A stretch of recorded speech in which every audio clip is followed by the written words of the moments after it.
Namo Myoho Renge Kyo, Namo Myoho Renge Kyo, Namo Myoho Renge Kyo. Hi, everyone. Thank you for being here. Thank you for your practice. I hope this finds you in good health, secure.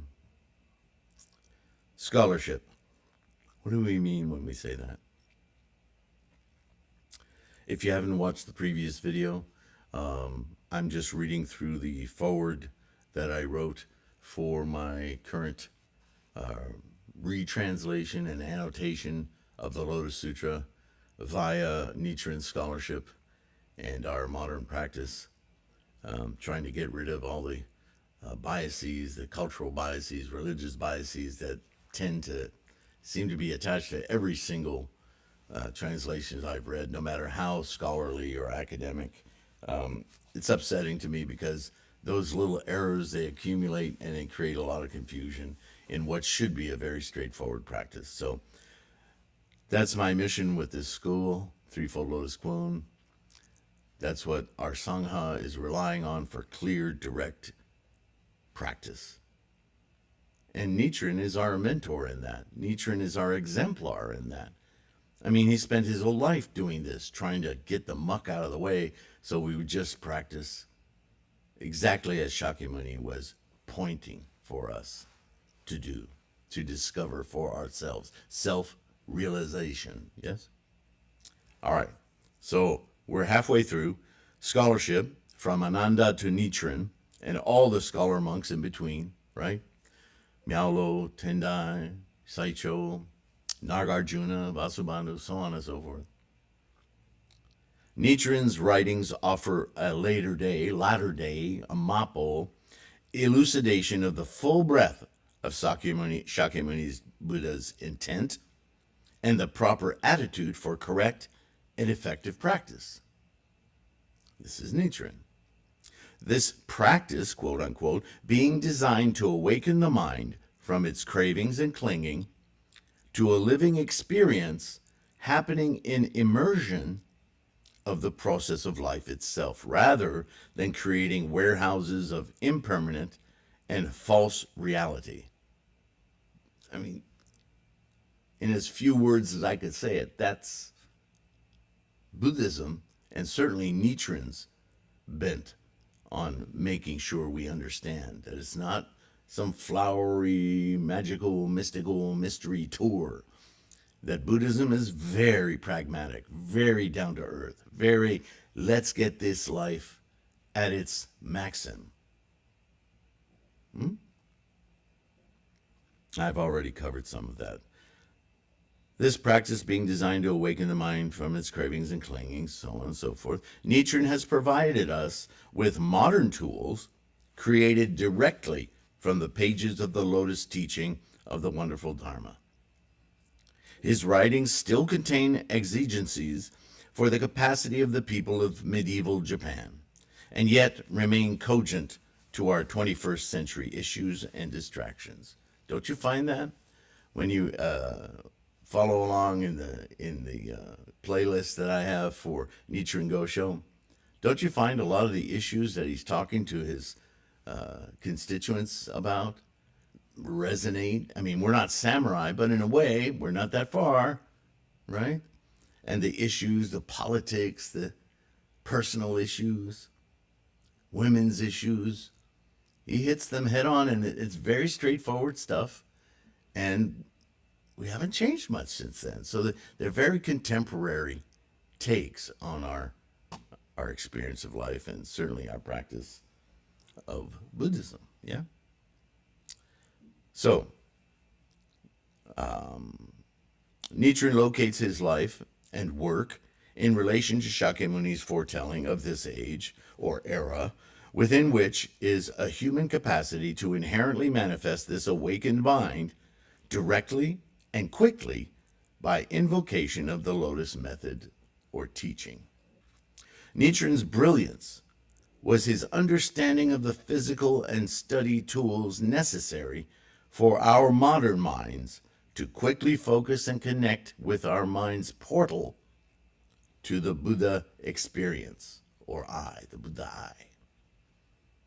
My goal in this revised and annotated translation of the Lotus Sutra is a simple evolution for our time and vernacular to make more clear, abundantly clear, the synthesis of Nichiren's insights and elucidations in the teaching of the Lotus for our comprehensive and efficient understanding and practice of his doctrine, and Shakyamuni's intent for the enlightenment of all living beings. And with that, I go to the next section. Buddhism is about the mind. I'm constantly reminding, I know you've heard me say that ad nauseum. And I pull out a quote here, and it'll make sense later. William Blake wrote about the doors of perception. And since Siddhartha Gautama endeavored to solve the problem of human suffering, the mechanisms of experience through the mind have been the ground on which to solve the puzzle of perception and live a fully expressed life. Now, if you know anything about William Blake or the Doors of Perception, you can look it up on the internet. I'm sure there's all kinds of little blurbs about it. You'll understand. It's about cognition, our mind, how we perceive experience, right? And is that not Buddhism? And it's certainly the same area of investigation, right? In the early days of Buddhist practice, much as in other disciplines for spiritual or mental experience growth, the asceticism, practices of privations in order to more fully understand the vices and obstacles of our desires, have been used with different motivations and yet with the ultimate goal of clarity of the mind-to-body connection, to find some insight into the nature of our perception and experience of life. I mean, this is how the martial arts evolved in any culture, right? There's a lot that's been written about Kung Fu and the Chinese Wushu, or whatever title you want to give it, starting with a Buddhist, Bodhidharma, right? Who was trying to find a way to increase the health of the monks that he had encountered, so that they could increase their physical health in order to be able to even focus their minds properly. They were weak. They were getting raided all the time by marauders, taking their rice stores and all of that. And he thought, well, if these guys have any hope of being elevating their minds and reaching to higher consciousnesses, they got to have a body, an apparatus that keeps that mind healthy, right? So he taught the great sinew and tendon exercises to help condition their bodies. And, a long history of Chinese martial arts moves from that to Tai Chi Chuan and the Bagwan, all sorts of things. And there's always, to this day, this kind of a philosophical wrestling match, if you will, between the schools of thought that say once you develop your body and you can see what your capacities and limitations are with physically, your mind then grows to understand life as a larger concept, right?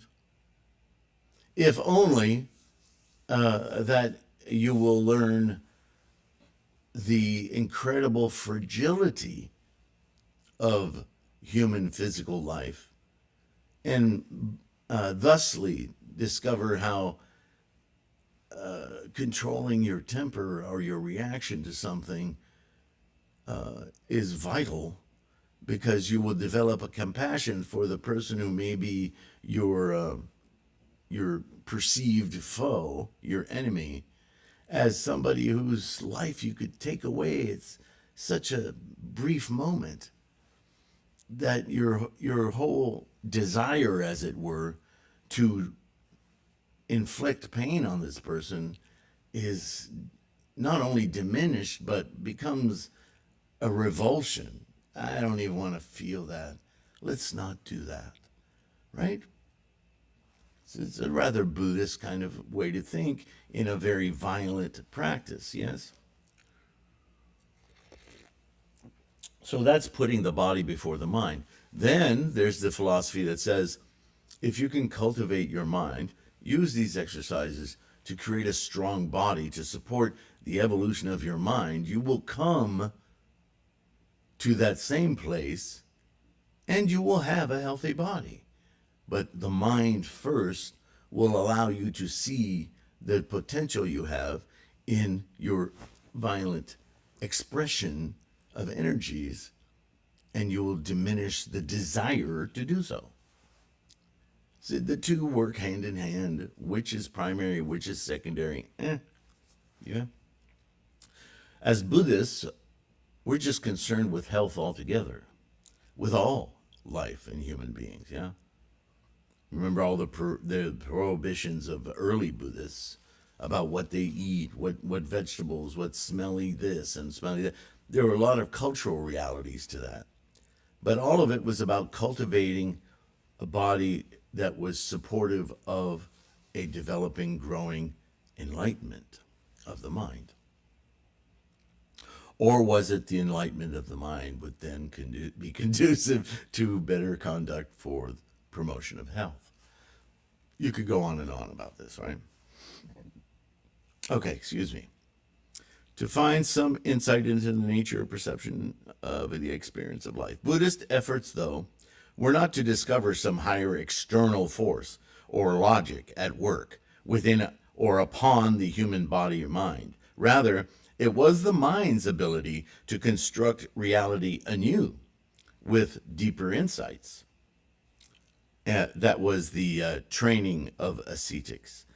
Schools of various insights spawned from the early teachings of Shakyamuni to very disparate aims and misunderstandings, from nihilist systems of thought to mind-only schools, theorizing that all of reality was no more than a conjuring of the mind, missing the critical point that it is our warehousing of these realities that's the problem, and not that the things exist as a moment-to-moment reality, not to be held or possessed.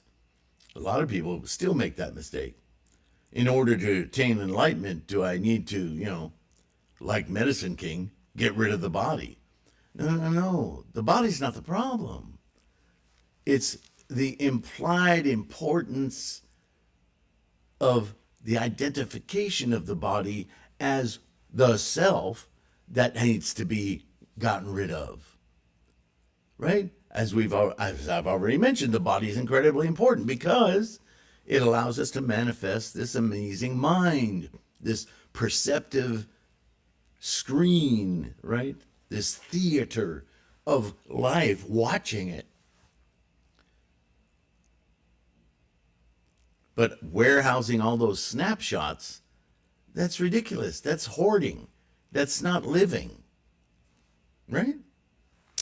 Simple as that.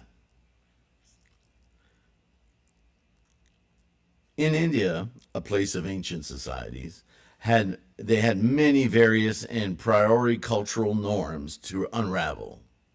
And Shakyamuni was revolutionizing myths, beliefs, traditions, and even language. This turmoil was the bane of the higher castes of Brahmins and politicians, as well as society in general, because they were used to having that caste system, right? And you're one of those and you'll never be anything else than one of those. Don't go telling those people that they have potential beyond the way they were born into a caste. It makes no sense. What? Don't tell them that. That's the way we control them, right? It was upsetting. Much of these teachings empowered lower castes beyond anything previously considered or accepted. The central question Buddhism set out was to do with the vast differences of perception endemic to the human experience. No two persons experience the, quote, same thing in exactly the same way. Remember the fountain analogy in the back of the first volume of Buddhism Reference, yeah?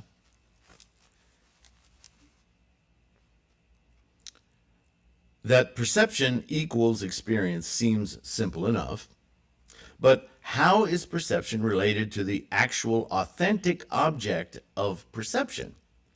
Could it be that the perception is the fabrication of the individual human mind with little, if anything, to do with the authentic object of its perception? And if so, what does this say of the, quote, reality of the, quote, object? Right? Buddhism tackles all of that. It tells you that nothing exists in and of itself. It's a moment-to-moment instantiation, constantly changing through, quote, time. And that reality, we turn into a linear continuum of being, as though being becomes a noun. And we've missed it. We've missed the very glorious thing that is the verb of being. That it's being, moment to moment to moment to moment to moment. Like a little engine going, right? Sounds like a hum, but it's not a hum. It's one little dot of sound, one after another. And each of those dots is its own moment of being. And it's gone into the next. It sounds simple, but we don't normally think this way. And because we don't normally think this way, we attach ourselves to things as though they ought to be there continuously. And they are not. Not that physically they're not, but that mentally they are not. We're making a mistake. We're counting on things that are no longer there. Suffering, craving, clinging. That's what that's about. Now, it may sound silly to talk about a chair or a guitar that way, but when you start thinking about relationships that way, it opens up a whole field of how you take things for granted, how you expect things unreasonably. 2 tracks of investigations come from this research: the pursuit of a clear understanding of the objects of discriminations, and conversely, the mind's strata of identification and data accrual, that warehouse. The pursuit of the true nature of objects leads to the insights of impermanence and constant change, and even to the amazing insights of fluctuation of energy and impermanence through rigorous examination akin to that of the modern sciences, and ultimately down to the structures of atoms and energy itself. Quantum fluctuations. Look that one up. You want to spend an afternoon twisting your melon. As for the mind, it becomes stratified in compartments of consciousnesses to understand the nature of sensations and the sense organs of the capture or the, quote, input of discriminations, identified, categorized, and qualified by, quote, perception in the mind of an individual.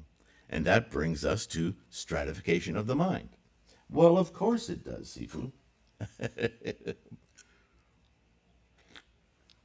Now, this is, again, this is a forward, trying to create a context for reading the Lotus Sutra. Certainly from Nichiren and our point of view as modern practicing Buddhists.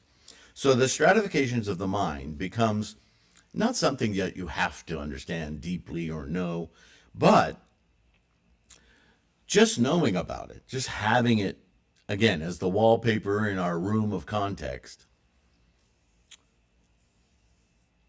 It's interesting to witness the degree, the minutiae to which the scholars of Buddhism, like Nagarjuna, dove into the very nitty-gritty of argumentation in order to experientially prove, logistically prove with the mind itself how the mind itself functions.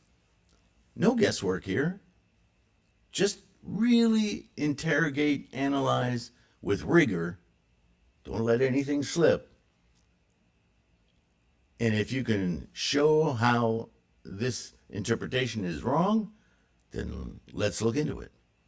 All roads should lead to the same experience, perception. Yes? That's science. So, first among the consciousnesses to evaluate are the most prominent in our mind's mechanisms of discrimination and identification. Makes sense, right? These are the sense organs, right? Sight, sound, taste, smell. Oh, I have sound in there again. And the mind itself. How did I do that? Sight, sound, taste, smell. That should be, is that voice? No, that's sound. Oral. So you have sight, eye, consciousness, ear consciousness, mouth consciousness, smell. Oh, touch. Where's, oh, dummy. So, found my first error. Need to fix that. So that should be touch. How do I mark this up?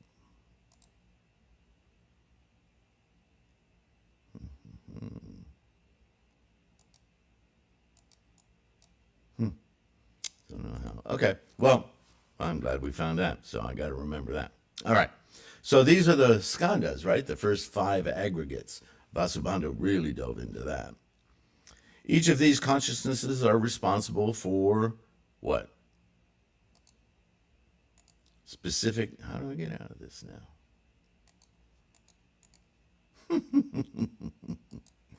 Okay, so each of these consciousnesses are responsible for specific aspects of data gathering and collation, right? There's a rock, that color, the rock is this color or that color. It's probably got these metals in it, that, right? All of the teachings we've learned about the 10 factors, right? That whole thing, the color, the cause, the latent effect, the size, the weight, all of these things.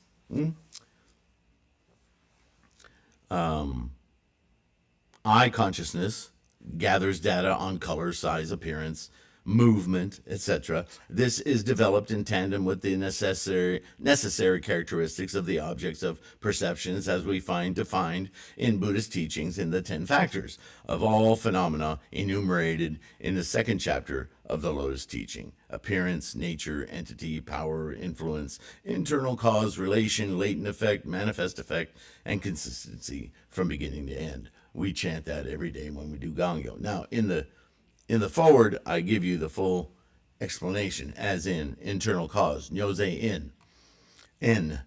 It's spelled I-N, but it's pronounced N as an E. An inherent or direct cause that produces a latent effect at some future point. So there's a little description of each one of those. And then I get into the breakdown here. The initial 5 consciousnesses are interfaces with the phenomenal world, right? Fully fleshed out in Vasubandhu's scholarship as the 5 aggregates, or skandhas, that aggregate discriminated data sets for our warehouse of data. But something more is needed to complete our perceptions and impressions of the phenomenal world. So the 6th consciousness is the collator, the gatherer, the sorter. Put these over there, put these over there. This is this is not that, blah, blah, blah. Of the contemporaneous activity of assimilating all this data, gathering into cohesive types and nuances, closely allied with and interrelated with the 7th consciousness of the warehouse itself, quote unquote, maintaining a structure of epistemology and applied impressions in the formations of opinions and adjudications with these doors of perception, quote unquote, came back, now open. It is the perception itself that comes under scrutiny, right? So this is our samsaric world, these 7 consciousnesses.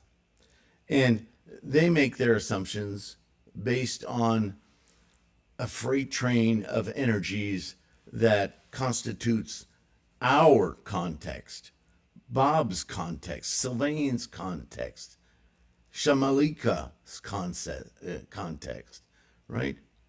Noon Lee's concept. That freight train of karma has its huge bundle, amalgam of tendencies and conditions. And within that contextual lens of perception, certain assumptions are made. That's the epistemology we have. And those progenitors of those tendencies and conditions are held with the 8th consciousness, is a marriage of the 10 factors of all phenomena with the amalgam of the consciousnesses of the human experience, or samsara. This is a very complex consciousness that integrates the whole of the physical cosmos with the sentience of the individual human mind. There is a unity here that belies the entire concept of Buddhist, quote, reality, as it is experienced as either the accumulate of all data warehoused in the individual, samsara, your samsara, my samsara, her samsara, or the universal engagement, without warehousing, of the instantaneous moment-to-moment, quote, reality of the momentum of the cosmos and all phenomena it contains, and influenced by momentum through its environment.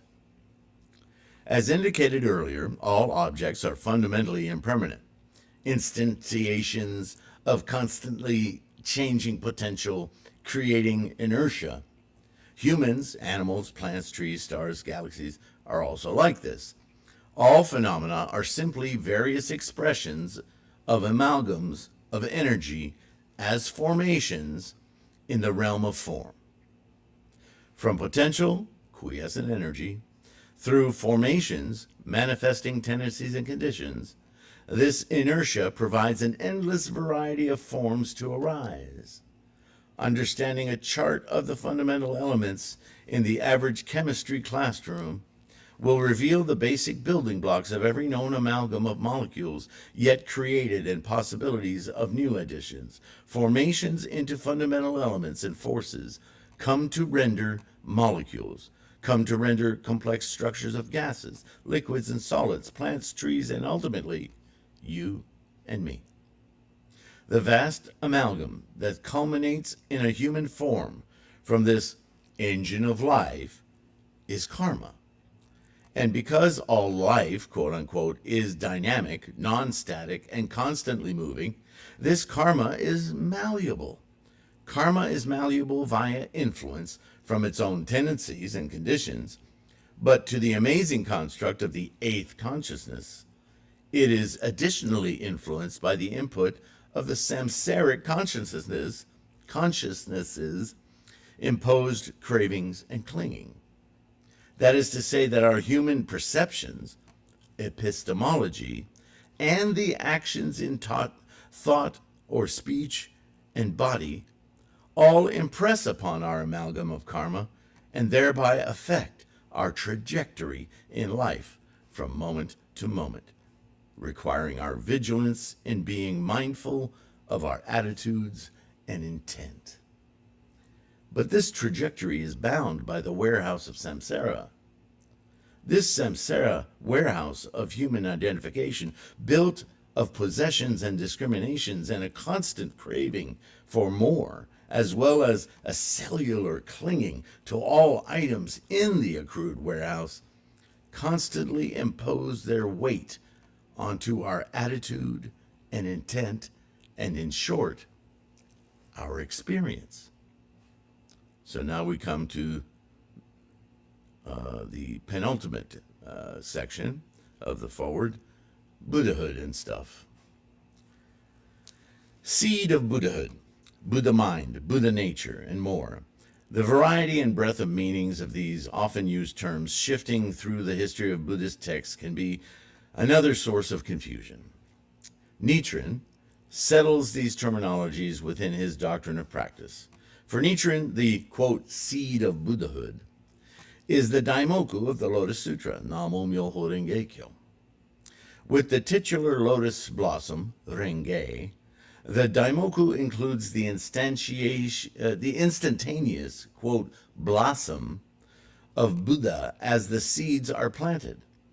But how does this marry with the consciousnesses and the 10 factors of all phenomena? Again, I refer you to Buddhism Reference for in-depth study on the 9 consciousnesses.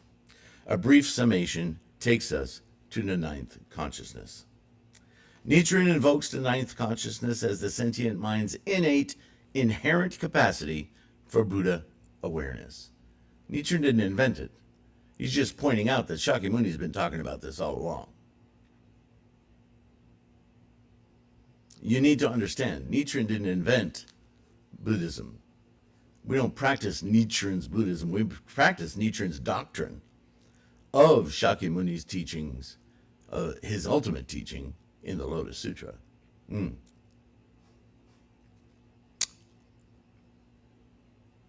With this feature of the sentient mind awakened, all 8 consciousnesses, samsara, are subsumed and surrounded by the moment-to-moment engagement of the engine of life. As this occurs, the warehouse mind itself of samsara is subdued and rendered irrelevant as overtaken by a true experience of clarity in the movement and process of life, fully immersed into the inertia of life as it occurs. It's like you can see this huge warehouse out in the forest on the top of a hill where we bank our identity on. When we break open our Buddha mind, that whole warehouse just granulates and puffs into the air like a huge cloud of just so much of the same stuff that it's in. Oh, it's not special. It's not unique. Everything is special and unique, moment to moment to moment to moment to moment to moment. Isn't this glorious? Don't have to worry about losing it or getting it. We're in it. We are it. Holy my. Mind-blowing stuff, yeah.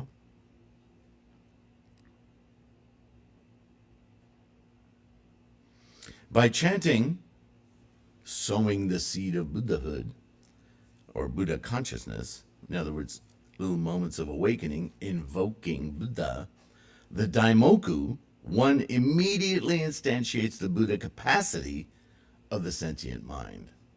This experience of the engine of life is often named in different ways as the Buddha mind or Buddha-ness.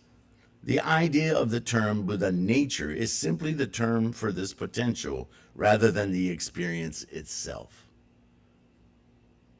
Right? You can talk about a vegetable garden as the location you grow your vegetables in, but when you eat that cucumber, you are experiencing the vegetable garden.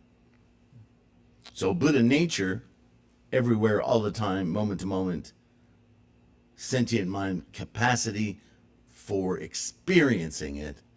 The experiencing it is not the Buddha nature, it's the Buddha-ness. It's the Buddha mind, the Buddha I. How many words can we attach to this? But the experience is different than defining its potential. Here we go again. Potential, formation, instantiation.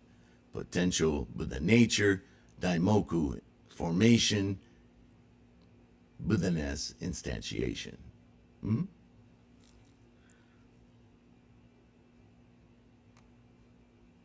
The idea, term, Buddha nature, blah, blah, blah, blah, blah, blah, blah, by collecting repeated invocations of this eye-opening seed and experience, one is retaining the mind into the influence of Buddha clarity and slowly replacing the mythologies and false realities accrued in the samsaric warehouse influence. And now the final short chapter, because this logically leads into it, the Bodhisattva of the Lotus Sutra. And I identify this as a shift in Bodhisattva teaching.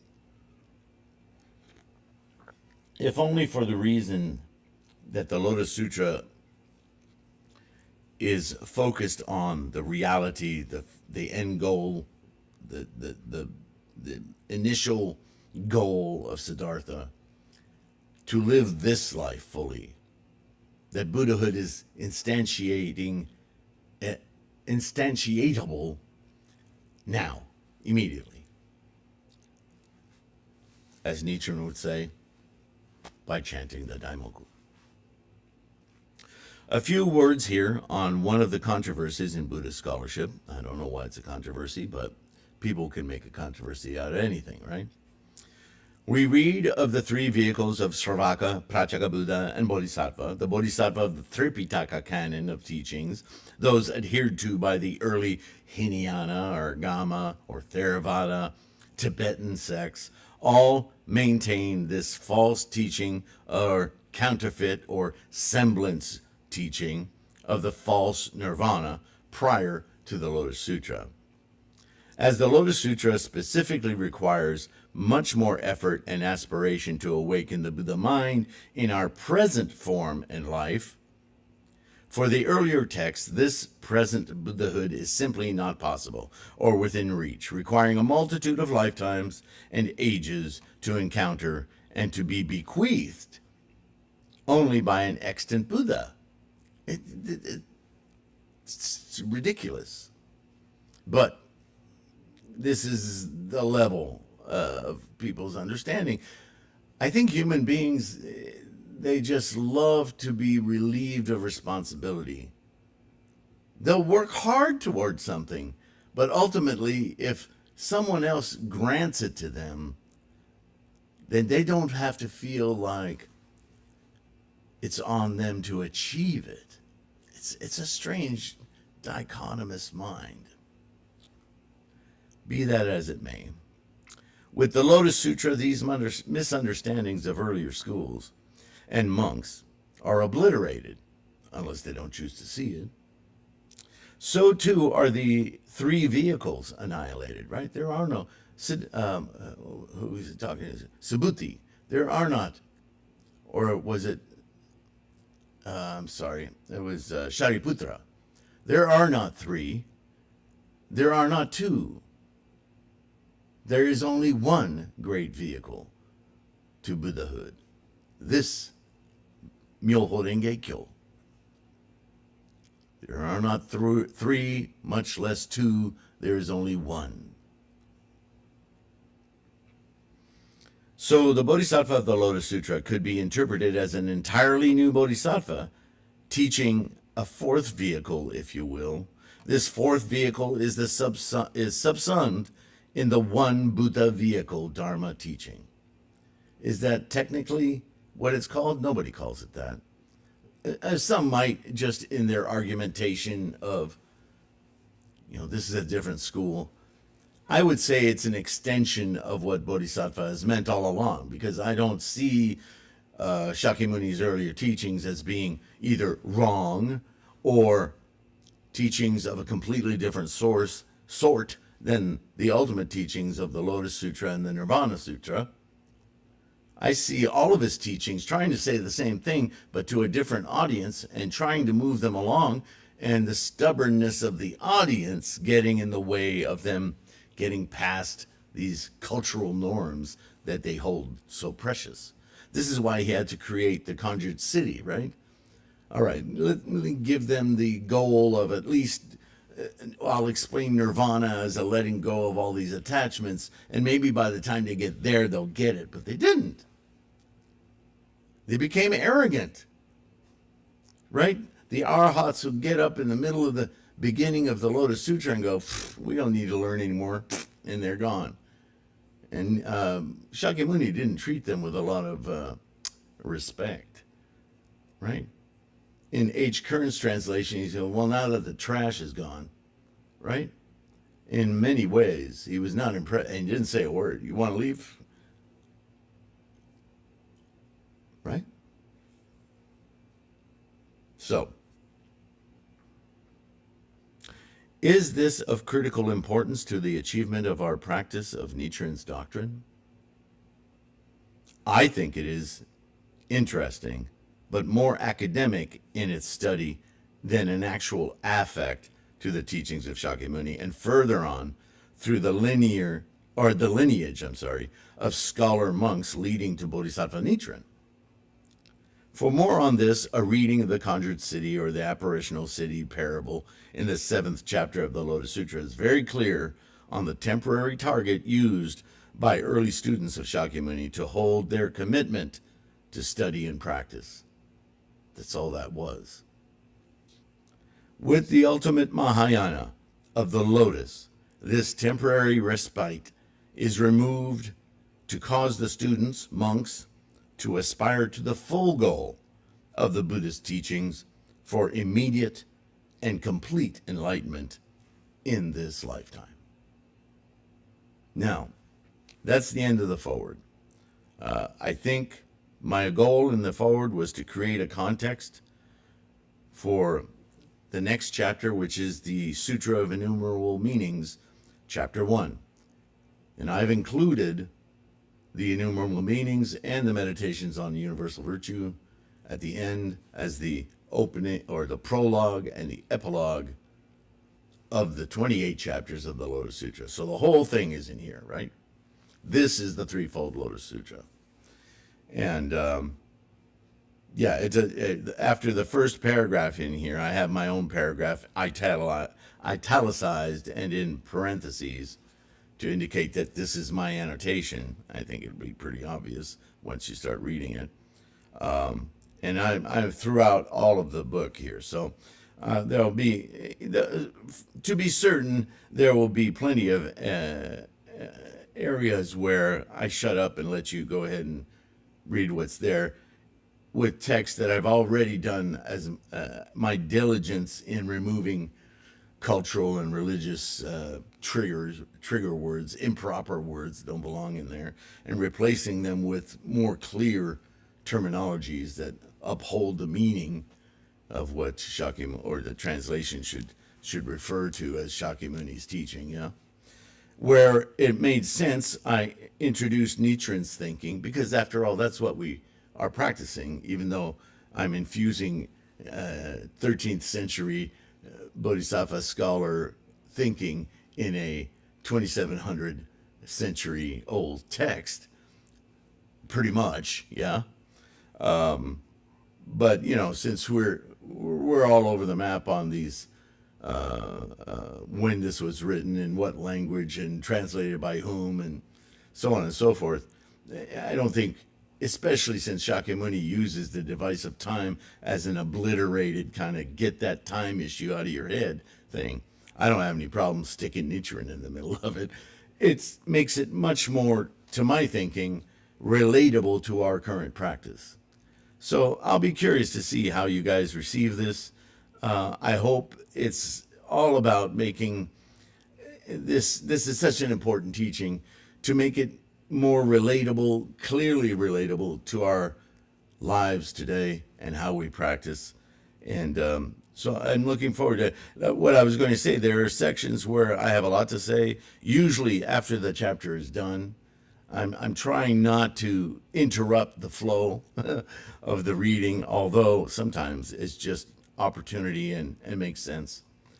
What was that word I need to? Oh, yeah. Anyway, thank you for listening. Thank you for your practice. I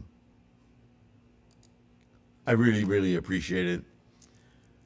There are links in the description below, so you can get to the website to find these books and this reference material. Lots of free reference material as well. And, well, you know what to do. Thank you for all of your help. You buy books, it really helps my efforts here and grow these efforts. Patrons, you are, again, I'll say it again, Bodhisattva Universally Worthy is in your wheelhouse. You are emulating that Bodhisattva. So, with great appreciation to all of you, take care of your health, enjoy your practice, and I'll see you in the next one. Okay? Bye for now.